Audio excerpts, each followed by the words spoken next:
ইরানের উপর ইসরায়েলের হামলা বিস্তৃতি ও পরিধি ক্রমেই দৃশ্যমান হচ্ছে। এমনই এক সময় যুক্তরাষ্ট্রের প্রেসিডেন্ট ডোনাল্ড ট্রাম্প পররাষ্ট্রনীতি নিয়ে নতুন এক সংকটের মুখোমুখি হয়েছেন। কূটনৈতিকভাবেও হোঁচট খেয়েছেন তিনি। শুক্রবার রাতে মার্কিন কূটনীতিকরা ইসরায়েলি হামলার খবর পাওয়ার পর ঠান্ডা প্রতিক্রিয়া জানায়। যদিও স্পষ্টই বোঝা যাচ্ছিল কি ঘটতে চলেছে তার আগাম তথ্য ছিল তাদের কাছে। যদিও মার্কিন পররাষ্ট্রমন্ত্রী মার্কো রুবিওর এক বিবৃতিতে জোর দিয়ে বলা হয়েছে, যুক্তরাষ্ট্র হামলার রসদ সরবরাহ বা পরিকল্পনায় জড়িত ছিল না। ট্রাম্প নিজেই তার ট্রুথ সোশ্যাল অ্যাকাউন্টে মন্তব্য করেন, কয়েকজন ইরানি কট্টরপন্থী সাহসের সাথে কথা বলেছিলেন, কিন্তু তারা জানতেন না কি ঘটতে চলেছে। তারা সবাই মারা গেছেন এবং পরিস্থিতি আরও খারাপ হবে। এরপর তিনি একটি ছোট পোস্টে বলেন, ইরানিদের চুক্তির জন্য তিনি যে 60 দিনের সময়সীমা বেঁধে দিয়েছিলেন তা শেষ হয়েছে, কিন্তু তিনি এখনও আশাবাদী। এখনও তাদের কাছে সম্ভবত দ্বিতীয় সুযোগ রয়েছে। এর আগে তিনি সিএনএনকে বলেন, যুক্তরাষ্ট্র অবশ্যই ইসরায়েলকে সমর্থন করে এবং তারা এমনভাবে সমর্থন করে যেমন কেউ কখনো সমর্থন করেনি। এছাড়াও তিনি এবিসি চ্যানেলকে দেয়া এক সাক্ষাৎকারে ইসরায়েলের হামলা সম্পর্কে বলেন, আমি মনে করি এটি দুর্দান্ত হয়েছে। যুক্তরাষ্ট্র ইরানকে একটি সুযোগ দিয়েছিল, কিন্তু ইরান তা গ্রহণ করেনি। আপনি যতটা আঘাত পেতে চলেছেন তার ততটাই আঘাত পেয়েছেন এবং আরও অনেক কিছু আসছে, আরও অনেক কিছু আসবে। ট্রাম্প ওয়াল স্ট্রিট জার্নালকে বলেন, যুক্তরাষ্ট্র ইসরায়েলের কাছ থেকে কেবল একটি সতর্কবার্তাই পেয়েছে। আমরা জানি কি ঘটছে। তিনি ইসরায়েলের এই পদক্ষেপকে একটি অত্যন্ত সফল আক্রমণ, হালকাভাবে নেওয়া যাবে না বলে মন্তব্য করেন।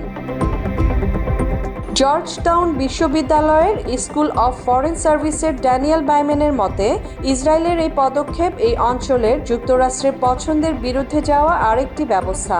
কিন্তু ট্রাম্পের জন্য ইসরায়েলের আক্রমণের পর তার মন্তব্যের বাড়াবাড়িতেই স্পষ্ট হয়ে যায়, অস্বস্তি তৈরি হলেও তিনি ইসরায়েলের সঙ্গেই রয়েছেন।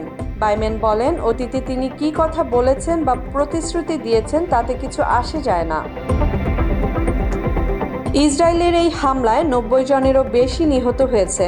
রাজধানী তেহরানে বিস্ফোরণ ছাড়াও ইসরায়েলি সেনারা ইরানের নাতানজ পারমাণবিক স্থাপনার উল্লেখযোগ্য ক্ষতিসাধন করেছে।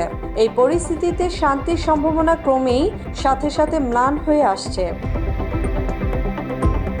ট্রাম্পের কৌশল এই মুহূর্তে মনে হচ্ছে সামরিক পদক্ষেপের ব্যাপারে ইরানকে নতুন ছাড় দিতে বাধ্য করা হতে পারে। তবে তার নিজের স্বীকারোক্তি অনুসারে হামলায় ইরানের গুরুত্বপূর্ণ নেতারা নিহত হয়েছেন এবং ইরান বর্তমানে জাতিসংঘের নিরাপত্তা পরিষদে আপিলের উপর তার কূটনৈতিক প্রচেষ্টাকে ফোকাস করছে, যেখানে তারা ইসরায়েলের পদক্ষেপকে যুদ্ধের কাজ হিসেবে চিহ্নিত করেছে। মাত্র 30% টাকায় জমির মালিক হয়ে নতুন বাংলাদেশের গড়ে তোলার স্বপ্ন দেখা বাংলা বসতি। আমেরিকা এখনও রবিবার ওমানে ইরান কর্মকর্তাদের সাথে নির্ধারিত আলোচনা করার পরিকল্পনা করছে।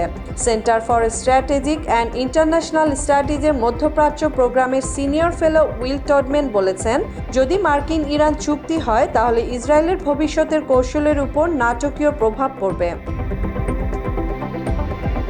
দক্ষিণ ক্যারোলিনার সিনেটর লিন্ডসে গ্রাহাম এক্সে এক পোস্টে লেখেন, খেলা শুরু, ইসরায়েলের জন্য প্রার্থনা করুন। ইসরায়েল সঠিক এবং তার অধিকার আছে নিজেকে রক্ষা করার, হাউসের রিপাবলিকান স্পিকার মাইক জনসন লিখেছেন। হোয়াইট হাউসের ভেতরে ইরানের বিরুদ্ধে সামরিক পদক্ষেপের পক্ষে অনেক সোচ্চার সমর্থককে পাওয়া যায়।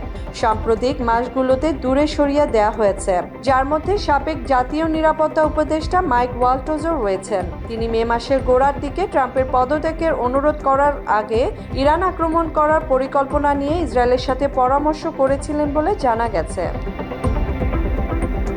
টডম্যান বলেন, পূর্বে মনে হতো যারা সংযমের কথা বলছেন তারা প্রশাসনের উচ্চপদস্থ ছিলেন না, কিন্তু আমি মনে করি শেষ পর্যন্ত এটি কেবল প্রেসিডেন্ট ট্রাম্পের উপর নির্ভর করে। আজ সকালে আমরা তার কাছ থেকে যে বিবৃতিগুলো দেখেছি তা ইঙ্গিত দেয় যে তিনি ইসরায়েলকে আরও সহায়তা করার জন্য প্রস্তুত রয়েছেন। মুসলিমা জাহান মিতু, বাংলা এডিশন।